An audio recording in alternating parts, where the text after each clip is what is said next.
Hello everyone, welcome to my channel. आज हम class 9th के ज्योग्राफी चैप्टर नंबर 2 के नोट्स देखेंगे। मैं चैप्टर का नाम क्या है, भारत का भौतिक स्वरूप। ये हिंदी मीडियम में। Okay, so let's start. यहाँ पे 2-3 पॉइंट्स दे रखे हैं। ये मतलब ज़्यादा मेन पॉइंट्स नहीं है, आगे हम इसके बारे में विस्तार से पढ़ेंगे। हम यहाँ से स्टार्ट कर लेते हैं। भारत की भौगोलिक आकृतियाँ। ओके, भारत की भौगोलिक आकृतियाँ क्या है? हिमालय पर्वत श्रृंखला।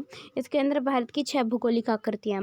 इसके अंदर हिमालय आ जाएगा, उत्तरी मैदान, प्रायद्वीपीय पठार, भारतीय मरुस्थल, आगे तटीय मैदान और द्वीप समूह है। ओके, इसके अंदर हम इन 6 के बारे में आगे विस्तार से पढ़ेंगे अच्छी तरह।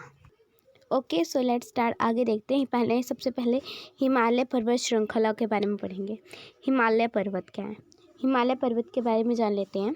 क्या है हिमालय पर्वत? ओके, हिमालय पर्वत है, यह भारत की उत्तरी सीमा पर विस्तृत है। जो हिमालय है वह भारत की उत्तरी सीमा पर है। ओके, हिमालय विश्व की सबसे ऊंची पर्वत श्रेणी में है और एक अत्यधिक असम अवरोधों में से एक है। मतलब यहाँ बता दें कि जो हिमालय विश्व में देखें तो सबसे ऊंची पर्वतों की श्रेणी में है ये। ओके, आगे क्या है? यह 2400 किलोमीटर की लंबाई में फैला हुआ है। मतलब ये कितना फैला हुआ है उसकी किलोमीटर दे रखी है। ओके, उसके बाद है इसकी चौड़ाई कश्मीर में 400 किलोमीटर एवं अरुणाचल प्रदेश में 150 किलोमीटर है। यहाँ पे बता दिया कि अगर हम कश्मीर में देखें तो उसकी जो हिमालय है उसकी चौड़ाई 400 किलोमीटर है और अरुणाचल प्रदेश में 150 किलोमीटर तक ये विस्तृत है। उसके आगे हिमालय को 3 भागों में बांटा गया है। यहाँ पे बता दिया कि हिमालय 3 भागों में डिवाइडेड है। पहला महान या आंतरिक हिमालय या हिमाद्री। मतलब इसके 3 नाम हो गए। हम इसको महान हिमालय भी बोल सकते हैं, आंतरिक हिमालय भी बोल सकते हैं और हम इसको हिमाद्री भी बोल सकते हैं। उसके बाद दूसरा आता है हिमाचल या निम्न हिमालय और तीसरा है शिवालिक। अब हम इनके बारे में अच्छी तरह पढ़ेंगे। मतलब कि हमने पहले तो देखा कि हमारे 7 भूगोलिक आकृतियाँ थी। भूगोलिक आकृतियों में हमने हिमालय पर्वत श्रेणी के बारे में पढ़ रहे हैं। ओके, और इस हिमालय पर्वत श्रेणी में ये 3 पार्ट्स में डिवाइड है। ओके, अब हम जो 3 पार्ट्स में डिवाइड है ना उनको पढ़ेंगे। 3 पार्ट्स कौन कौन से थे? हिमाद्री, हिमाचल और शिवालिक। अब हम पहला पार्ट देखेंगे हिमाद्री का। हिमाद्री क्या है? हिमाद्री है, यह सबसे उत्तरी भाग में स्थित है।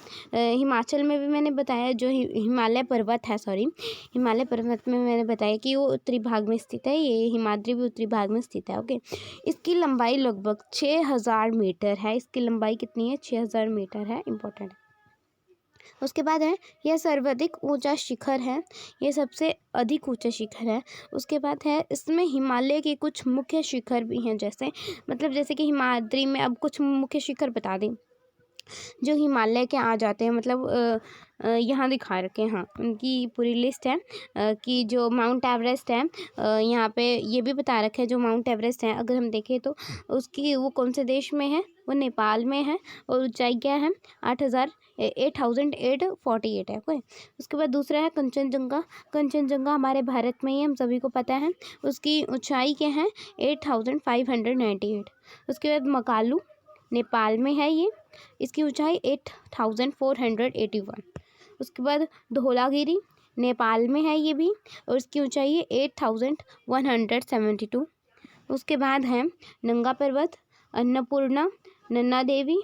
यहाँ इन सभी के मतलब बता रखे हैं ये कौन से देश मतलब कहाँ पर स्थित हैं या फिर कहाँ पे ये पर्वत हैं। यहाँ पे इनकी ऊंचाई बता रखी है और यहाँ पे कमेट, नामचा, भराऊ और ऐसे यहाँ पे ये पर्वतों के नाम दे रखे हैं। ओके, आगे हम देख लेते हैं। यह श्रृंखला हमेशा बर्फ से ढकी रहती है। हम हिमाद्री के बारे में भी पढ़ रहे हैं। हिमाद्री के अंदर ये आया था। हिमाद्री में क्या है? यह श्रृंखला है जो हिमाद्री है हमेशा बर्फ से ढकी रहती है।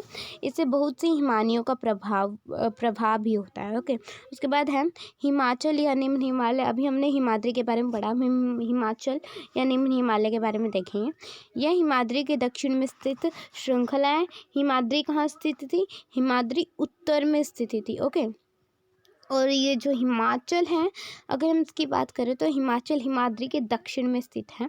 उसके बाद है इसका निर्माण मुख्यतः अत्यधिक संपीड़ित तथा पर्वतीय शैलों से हुआ है। अगर हम हिमाचल के निर्माण की बात करें तो इसका जो बड़े मुश्किल संपीड़ित तथा पर्वतीय शैलों से हुआ है। उसके बाद है इसकी ऊंचाई 3,700 मीटर से लेकर 4,500 मीटर के बीच है। यहाँ पे इसकी ऊंचाई बता दी कि उसकी ऊंचाई लगभग 3,000 से 700 मीटर से 4,500 मीटर के बीच है। अगर हम हिमाद्री की ऊंचाई की बात करें तो मैंने पहले बता दिया इसकी ऊंचाई 6,000 मीटर थी। ओके, उसके बाद है इसकी औसत चौड़ाई 50 किलोमीटर है।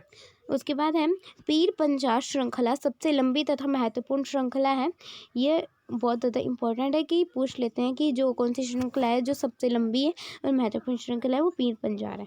उसके बाद है इसी श्रृंखला में कश्मीर की घाटी तथा हिमाचल के कांगड़ा और कुल्लू की घाटियाँ स्थित हैं। ओके, हमने कुल्लू मनाली नाम सुना होगा, यहीं पे बता दिया कि जो यही श्रृंखला है पीर पंजाब, इसमें ही जो कश्मीर की घाटियाँ तथा हिमाचल के कांगड़ा और कुल्लू की घाटियाँ स्थित हैं।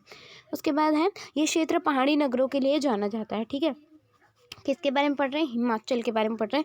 हिमाचल या महान हिमालय क्या है? ये क्षेत्र पहाड़ी नगरों के लिए भी जाने जाते हैं। आगे देख लेते हैं शिवालिक के बारे में देख लेते हैं। हमने हिमाद्री देख लिया, हिमाचल देख लिया, अब हम तीसरे पार्ट पे शिवालिक पे आ गए हैं। शिवालिक क्या है? ये हिमालय की सबसे बाहरी श्रृंखला है। ये सबसे बाहरी श्रृंखला। अगर हम बात करें हिमाद्री की, हिमाद्री क्या थी? वो उत्तरी श्रृंखला में आती थी। हमारा हिमाचल हिमाद्री के दक्षिण में आता था, और जो हमारा शिवालिक है वो हिमालय की सबसे बाहरी श्रृंखला है। ठीक है, इसकी चौड़ाई 10 से 50 किलोमीटर तथा इसकी ऊंचाई 900 से 1,000 मीटर तक है। बीच है, मतलब यही लगभग 1,100 के बीच है। ओके, ये घाटियाँ बजरी तथा जलोढ़ मोटी परत से ढकी हैं। ओके, उसके बाद है निम्न हिमाचल तथा शिवालिक के बीच स्थित लंबावत घाटी को दून के नाम से भी जाना जाता है।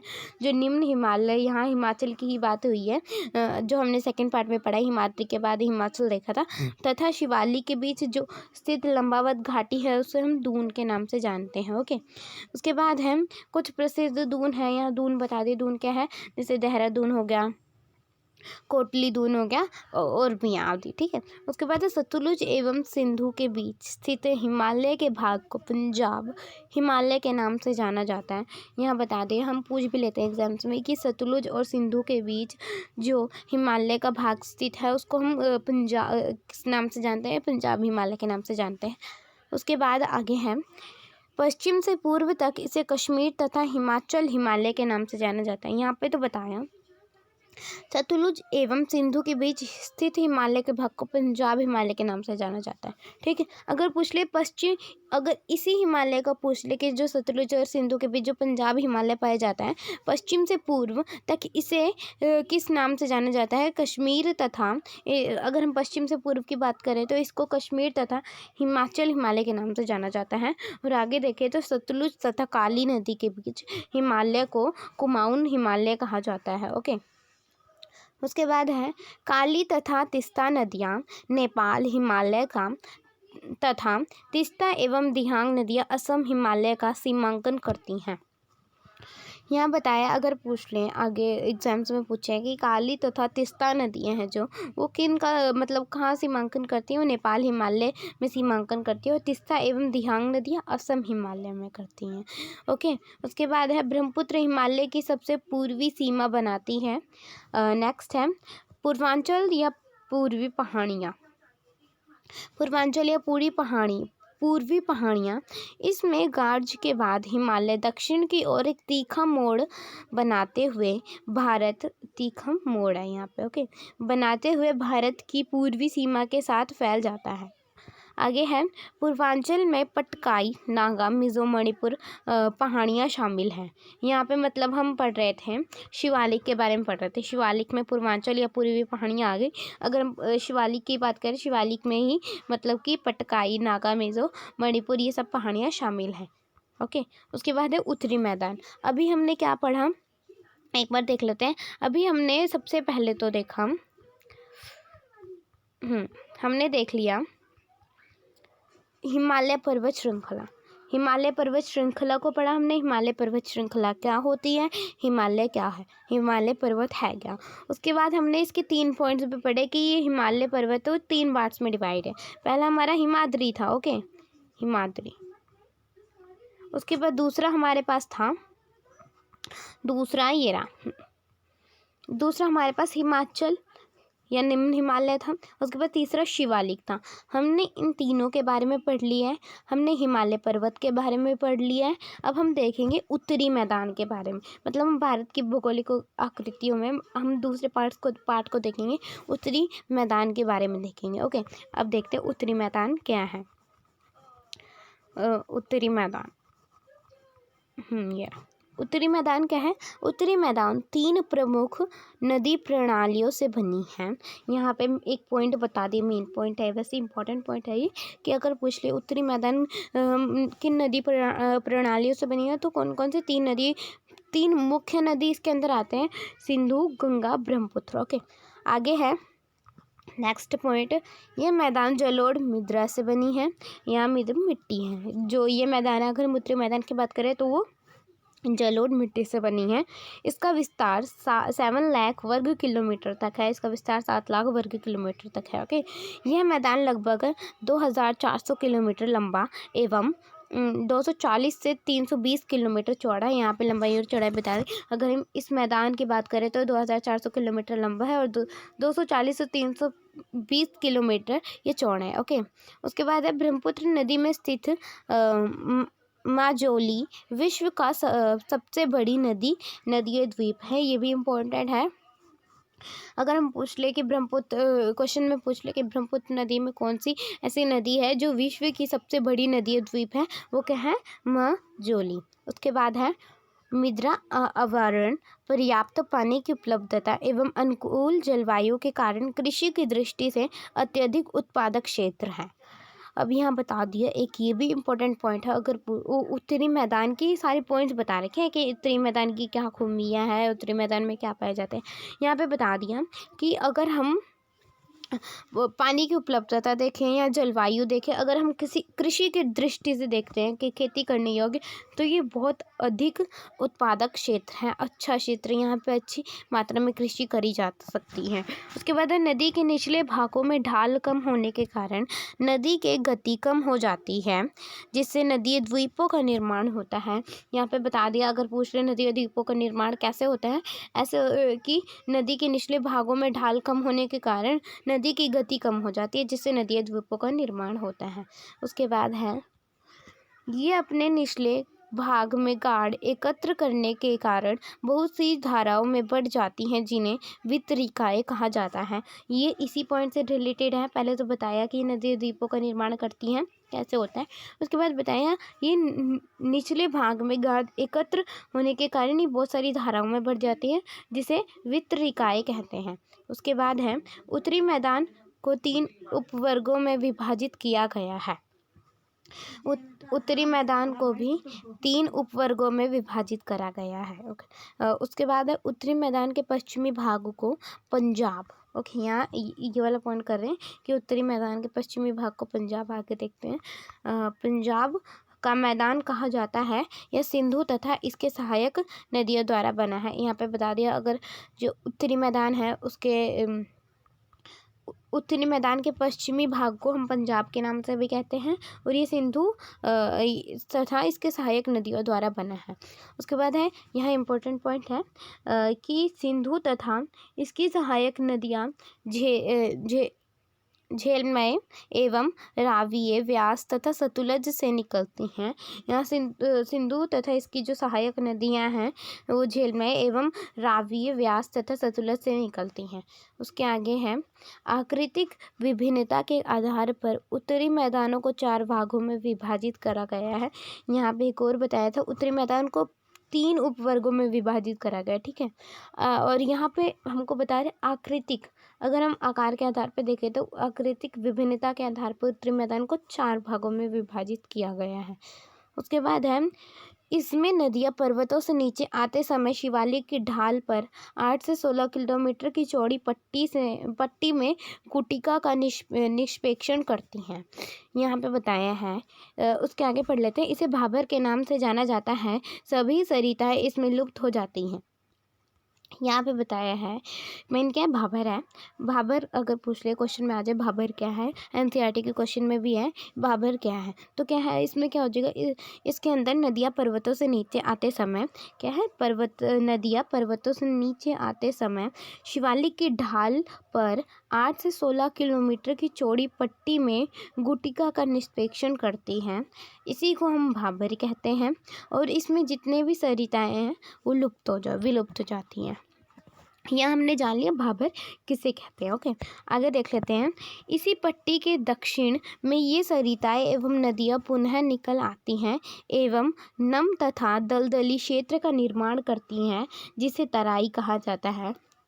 अब यहाँ पे एक नया वर्ड आ गया, तराई। अब पूछ ले तराई क्या है, तो ये जो भाबर वाली पट्टी थी, इसी पट्टी के दक्षिण में ये सरिताएं एवं नदियाँ पुनः निकल आती हैं एवं नम तथा दलदली क्षेत्र का निर्माण करती हैं, उसी को हम तराई कहते हैं। आगे क्या है, उत्तरी मैदान का उत्तरी भाग विशालतम पुराने जलोढ़ से बना है। यहाँ पे बताया उत्तरी मैदान का जो उत्तरी भाग है तो वो विशालतम पुराने जलोढ़ से बना है। उसके बाद भांगर है। भांगर ये भी इम्पोर्टेंट है। भांगर क्या है, ये नदियों के बाढ़ वाले मैदान के ऊपर स्थित है। भांगर क्या है, ये नदियों के बाढ़ वाले, ये भी एनसीईआरटी में क्वेश्चन पूछ रखा है भांगर क्या है। ठीक है, आगे क्या है, हम यहाँ पे भांगर के बारे में ही जान रहे हैं। यहाँ पे हमने एक पॉइंट देखा भांगर के बारे में, अब हम आगे नेक्स्ट पॉइंट देखेंगे। भांगर क्या है, इस क्षेत्र में चूने का निष्पेक पाया जाता है। यह सेकंड पॉइंट बताया, यहाँ जो भांगर है वहाँ पे चूने का निष्पेक पाया जाता है। थर्ड पॉइंट है, इसे स्थानीय भाषा में कंकड़ कहा जाता है। ठीक है, उसके बाद बाढ़ वाले मैदानों के नए तथा युवा निष्पेक्ष को खादर कहा जाता है। यहाँ पे बता दें, अगर जो बाढ़ वाले मैदान हैं उनके नए तथा युवा निष्पेकों को खादर कहा जाता है। यह जो खादर की बात हो रही है अब, कि जो ये खादर है ये उपजाऊ होते हैं। ये गहन खेतों में खेती की इसके अंदर जो गहन खेती की जा सकती है, गहन खेती होती है ना, एक प्रकार की खेती का नाम है गहन खेती होती है। उसके अंदर जो खादर है, मतलब खादर के अंदर एक तो ये खादर जो उपजाऊ होते हैं उसके अंदर गहन खेती की जाती है। ठीक है, आगे देख लेते हैं। यह हमने अभी उत्तरी मैदान के बारे में पढ़ा। ओके, उत्तरी मैदान में हमने क्या क्या देखा, बहुत इंपॉर्टेंट पॉइंट देखे। पहले तो हमने देखा उत्तरी मैदान कहाँ कहाँ पे स्थित है, किन किन प्रमुख नदियों से बनी है, सिंधु गंगा ब्रह्मपुत्र नदियों से बनी है। उसके बाद हमने देखा कि मतलब ये कितने कितने क्षेत्र में फैला है, इसकी लंबाई चौड़ाई देखी। उसके बाद हमने वितरिकाएँ देखी, वितरिकाएँ क्या होती हैं। ओके, नदी द्वीपों का निर्माण देखा कैसे होता है। उसके बाद देखा भाबर क्या है। उसके बाद हमने देखा तराई क्षेत्र क्या होते हैं। भांगर भी देखे, भांगर के हमने देखे 2 प्रकार के बता दिए, कंकड़ और खादर क्या है। ओके, हमने अभी 2 पार्ट्स पढ़ लिए, हिमालय के बारे में पढ़ लिया, एक उत्तरी मैदान के बारे में पढ़ लिया। हम प्रायद्वीप पे पठार नेक्स्ट वीडियो में देखेंगे। अभी के लिए thank you for watching my video, thank you and please like my video.